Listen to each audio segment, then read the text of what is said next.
previously we have seen and actually somehow informally introduced the aspects of classical mechanics, and I also said that how Newton's law actually helps, the first two laws of Newton actually helps in understanding classical mechanics as a dynamical system. Because if you see now, these are the equations where I can have x and p as two fields, and I also have their evolution equation where this dot basically means that when I say a dot, or this is just d dt of this vector. Okay. Same thing for a scalar, if I write a phi dot, this is d dt of phi. So, this gives me the equation of the evolution, and in understanding the evolution of x, I need p, I need m, for understanding the evolution of p, I need f, which is a function of x, p and t. Now, you can see that what about this m?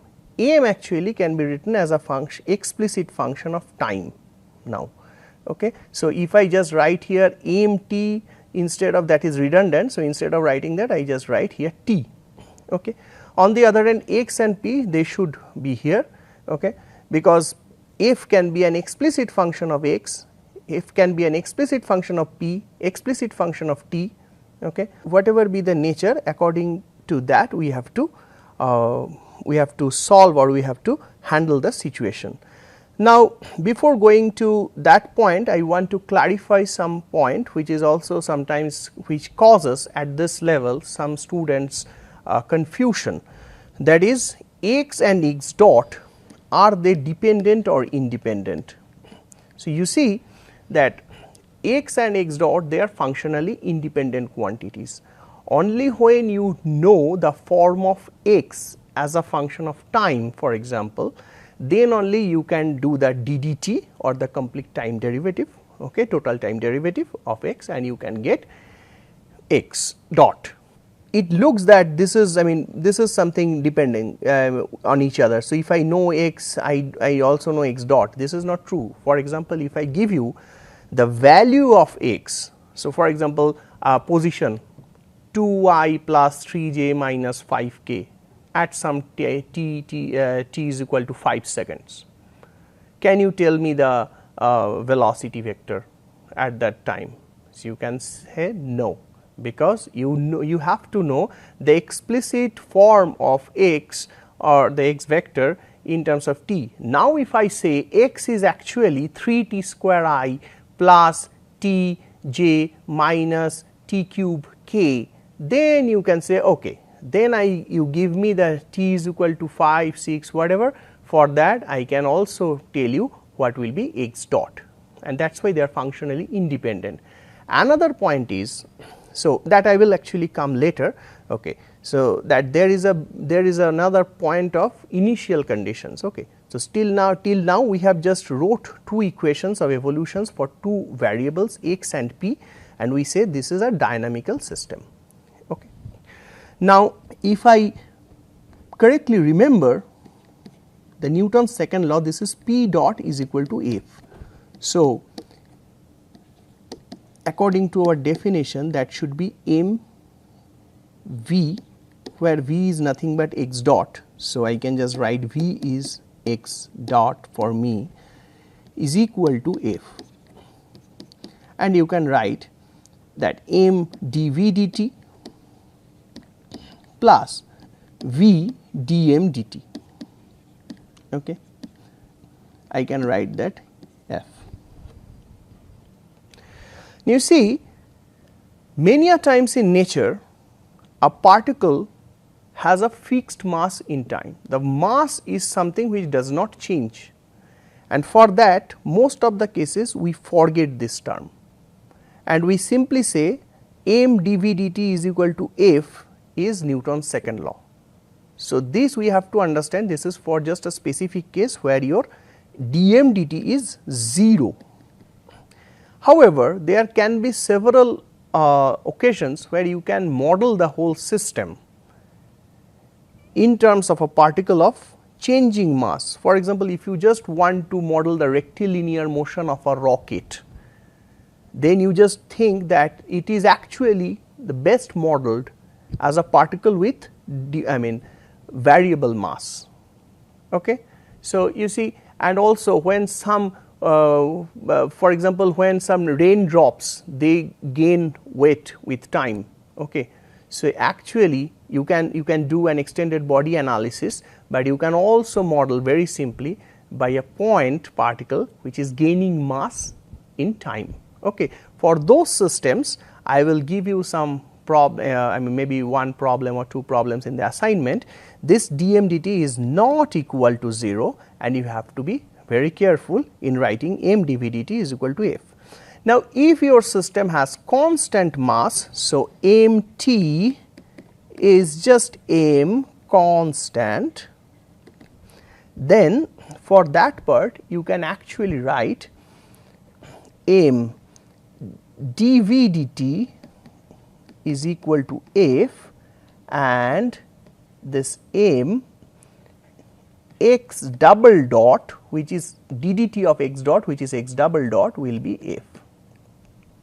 Okay. Or you can say, I mean is a equivalent saying m v dot is equal to f. Okay. Then the simplified equations of classical mechanics will be x dot. So, for fixed mass m, x dot is equal to, I would say v, because now my mass is constant. Okay, I do not really need to introduce p differently. So, I just write x dot is equal to v, and v dot is equal to some f force by m, which is a constant. I can say that is another function which is f, which I call acceleration or the rate of change of velocity, and I say this is a function of x, x dot and t. This is the most general case possible. I am not saying they are the all, I mean f is always a function of x, x dot and t, but on the other hand in general they can be. Okay. Now, again another I mean very like student like confusion is that, sir, x is a function of t, you have just said, x dot is a function of t, m was also a function of t, but you did not write m as a m as a separate variables, whereas for x and x dot you are writing. No, that is not the case. The point is that most of the cases when we like to express this vector, we have to check that whether we have an explicit dependence on x or explicit dependent on x dot. Okay. That means that, for example, let us say I am just saying that this f, let us say, is a function like this, some variable, some constant time x vector itself. So, here you see, here I mean the x itself explicitly appears in this. If this is the case, then you can actually, you have to write this itself and not as a function of t. Of course, the most the mathematically correct way of writing is if x t, x dot t and t. And here, for the sake of simplicity, actually whenever we said this mass is a function of t, we assume that we somehow know the explicit functional form of m in terms of t, that we assumed. If this is not the case, then also we have to write another evolution equation for mass and we can act mechanical system. We are not getting into that complexity. So, what we have done is a simple construction in the dynamical system. We are not getting into that complexity. So, what we have done is a simple construction where we actually assume that even if when m is not constant in time, but changes with time, we know exactly before even solving some situation, some external information source gave me the explicit form of m. That assumption is there. Okay. Clear. Now, I am going to start with very basic level problems, and I will then go as I promised in the introductory video, that I will mostly treat the classical mechanics and its vector formulation in this course, but I will somehow start by a very simple 1D motion and the equations associated with that. Before saying, we now have equations of classical mechanics.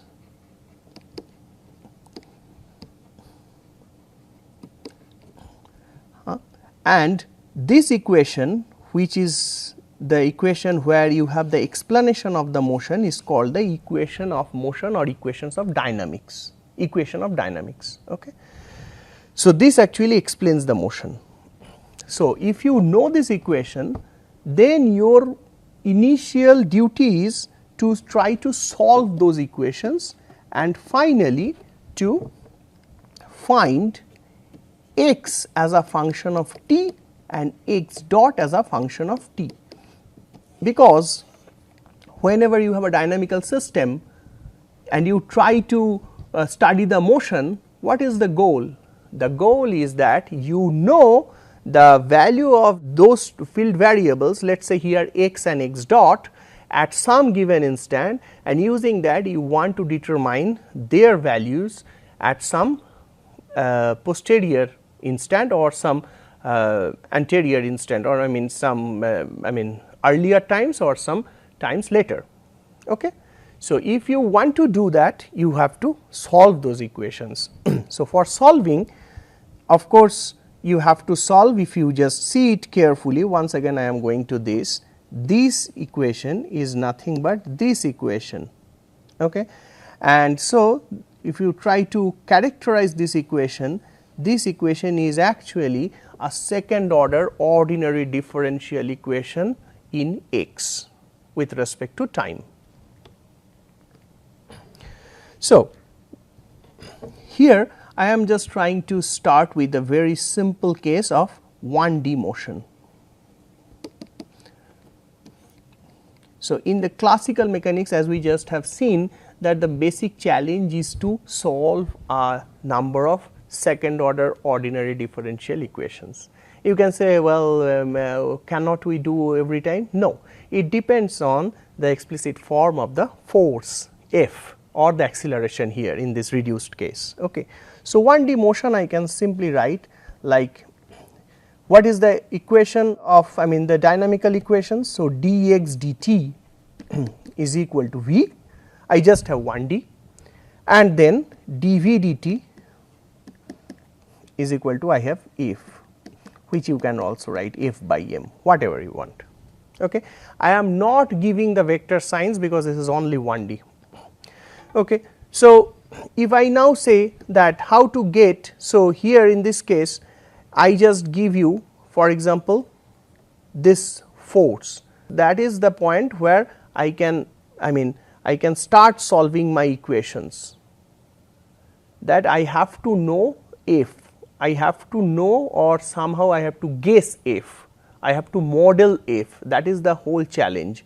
If somehow in some means you can write some forms of f, and that is just, I am writing for this variable, that will be easier. F is x, can be a function of x, v and t maximum. F be a explicit function of t as well, where x and v is not changing, but only t is just changing, and that changes f. If that is possible, then we can say this is an explicit variation of f with respect to t. Okay. Now, if t is changing and due to that x and v are changing and those are actually changing f, then it is an implicit dependence. I hope all of you have a little bit, you are more or less familiar to the concept of explicit and implicit dependence. Okay. I will come back to that when I will talk about the partial differentiations. Okay. So, if they are the functions of this and this is a complicated function, then sometimes you know that it is not guaranteed that maybe it can be solved, but maybe you do not know how to solve that. Okay. So, that is why we have to go case by case and not to claim that this actually guarantees. If I know this, I know what is x t and x dot t, that I do not know. But in general what I can do, I can case by case I can make some strategy so that I can solve the system. The first one is the easiest one.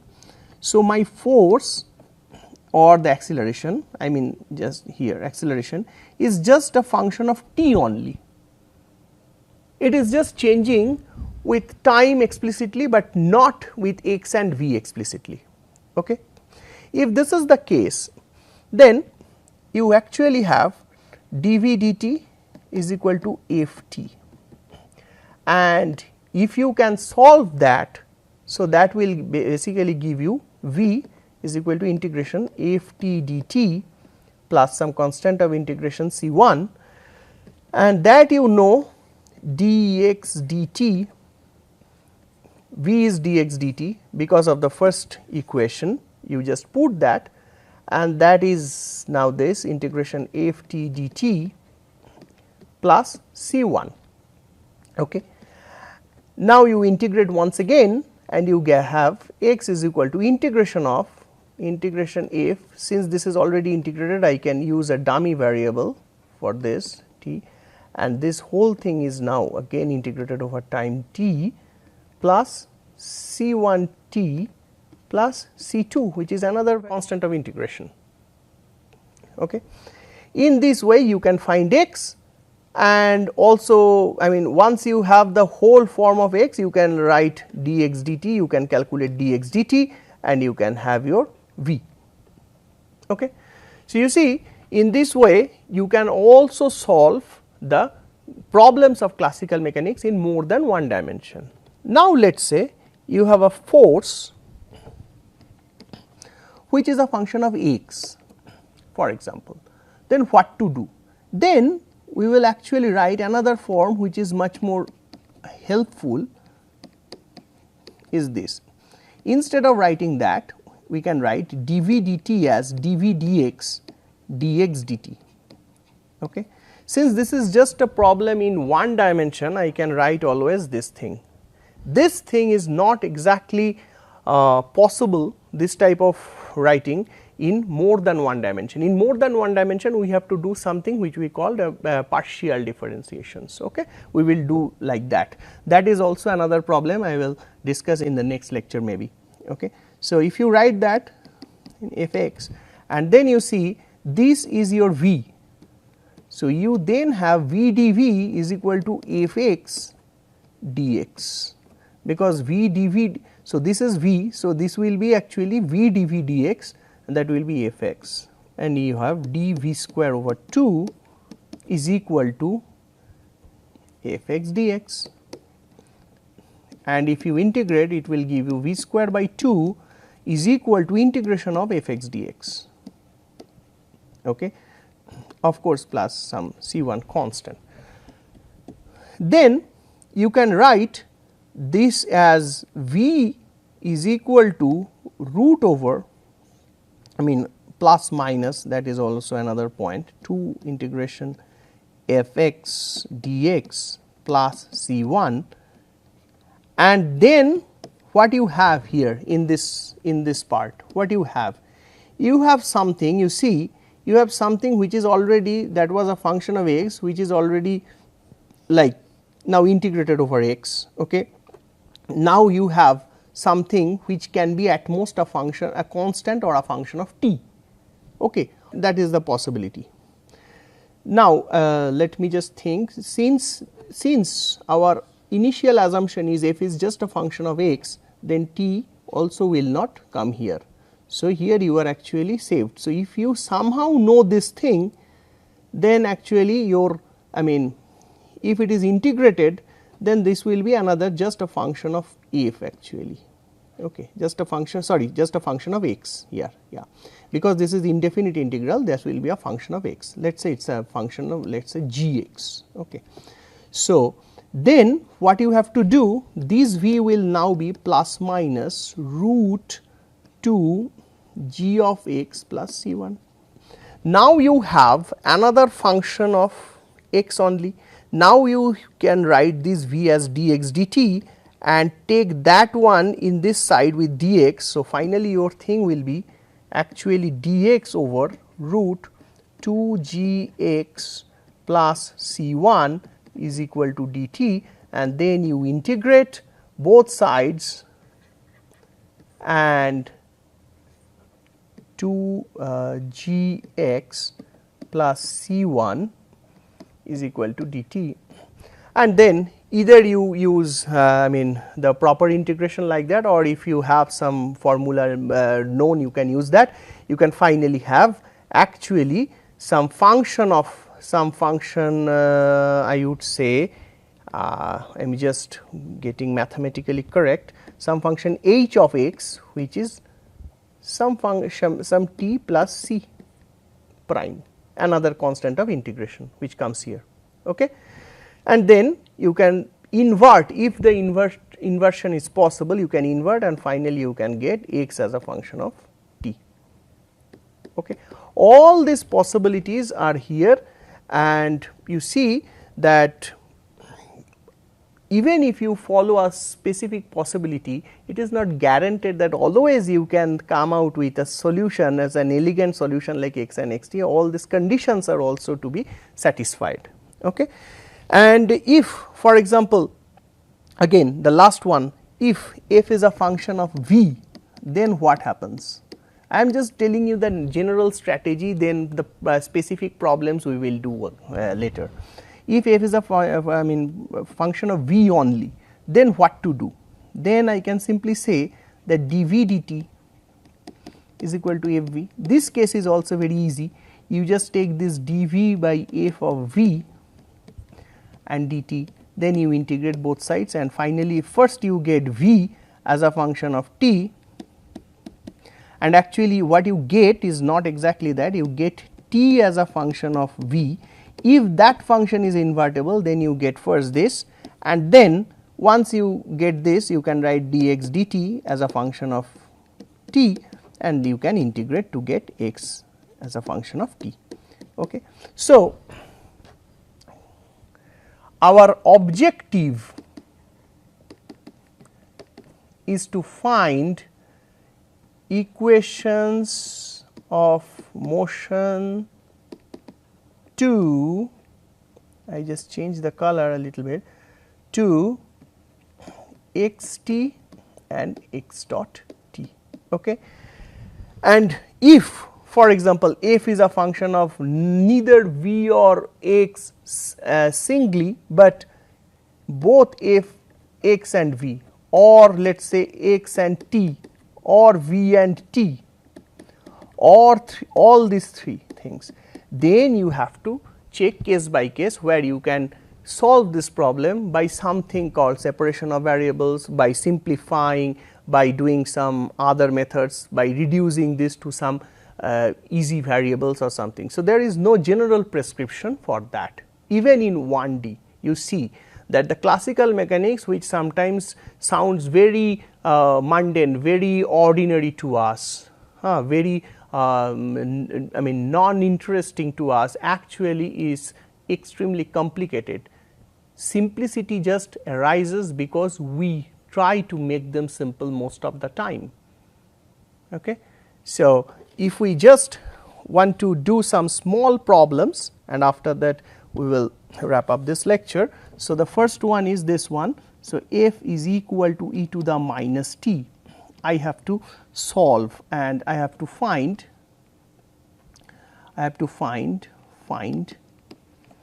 x t and x dot t.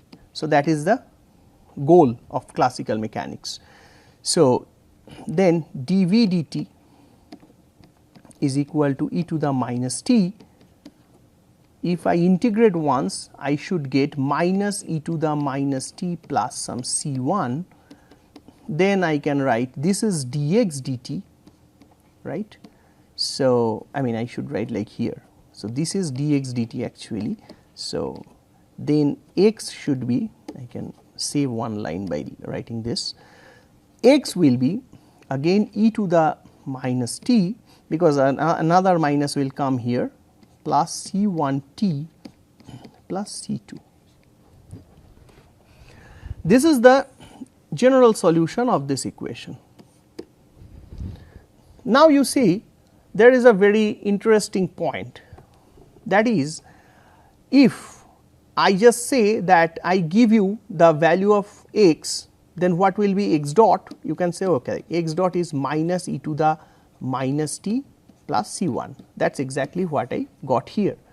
But can I, given a value of this, may I say something on x dot at that point? Let us say if I say at t is equal to 3, I give you the value of x. If I do not provide you the value of t and the value of x at that t, if I simply say that from this one, can you tell me what are the values of x and x dot at t is equal to 3? The answer is no. So, just knowing the general solution cannot help us to know the motion of the particle. You need to know the initial conditions. Since this is a second order ordinary differential equation, this one, finally what you are solving is v dot, which is second order in x, d2x dt2 is equal to something. So, actually you need two initial conditions, or equivalently if you think that this is a combination of two first order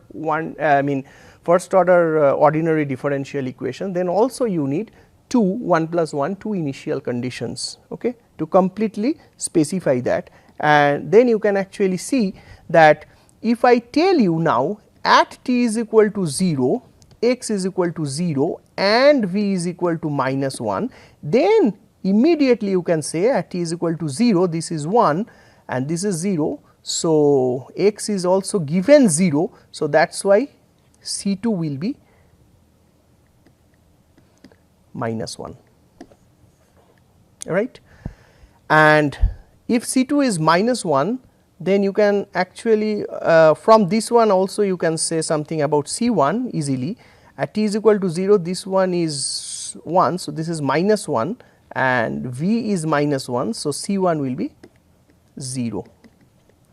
Then the solution, the particular solution for this system is, specific solution for this system is x is equal to e to the minus t minus 1.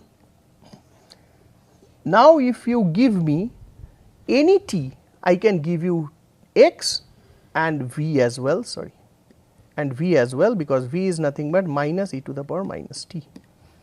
Okay. So, you see you get rid of the arbitrary constants of integration by using the initial conditions. So, classical mechanics is all about knowing the position and velocity for constant mass system, position and velocity of a particle at a given time. Okay. It is all about to predict or to know accurately the position and the velocity of the same particle at a later time, both by using that information of position and velocity at the some given time and the solving the equations of motion. So, there are two parts. You have to know the system of equations, you have to solve them, and also you have to know in addition the information of position and velocity at any single time instant. If you give me that, I can trace out the whole trajectory for you.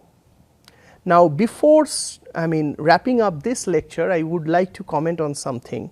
If you just check something, what we discussed already in the first lecture, that you have here two equations, this already, and I say that this somehow completes here. If for simplicity I can just think that if can be at best a function of x p t, or for constant mass, this is just a minute, let me go to the thing, yeah, for constant mass this is just x dot is equal to v and v dot is equal to some f, which is a function of x dot and t.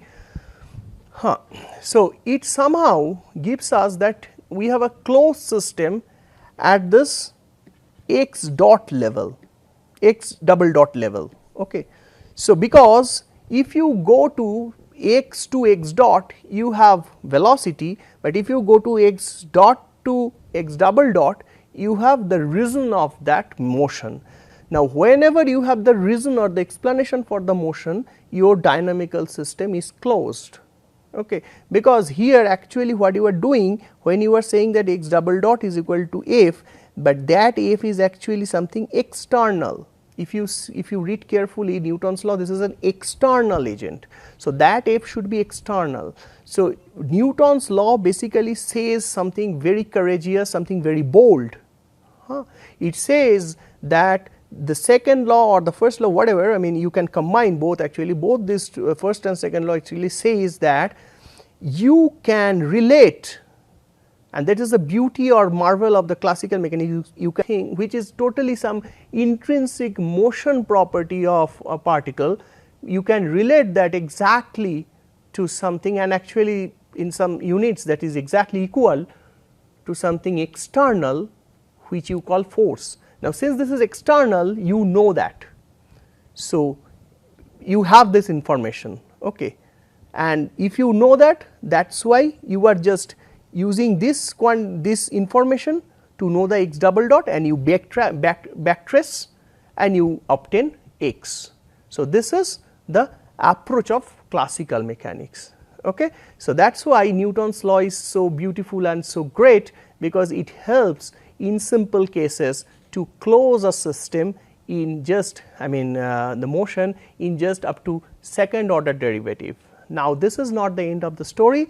In nature you can actually find several systems and several instances where you need more than second order derivative, higher than second order derivative, for example third order derivative. So, third order derivative, many of you may know, it is called third order derivative opposition is called a jerk. Okay. I invite all of you to have some reading on that on internet, under which circumstances that can actually be important to understand the mechanics of a particle. Thank you very much.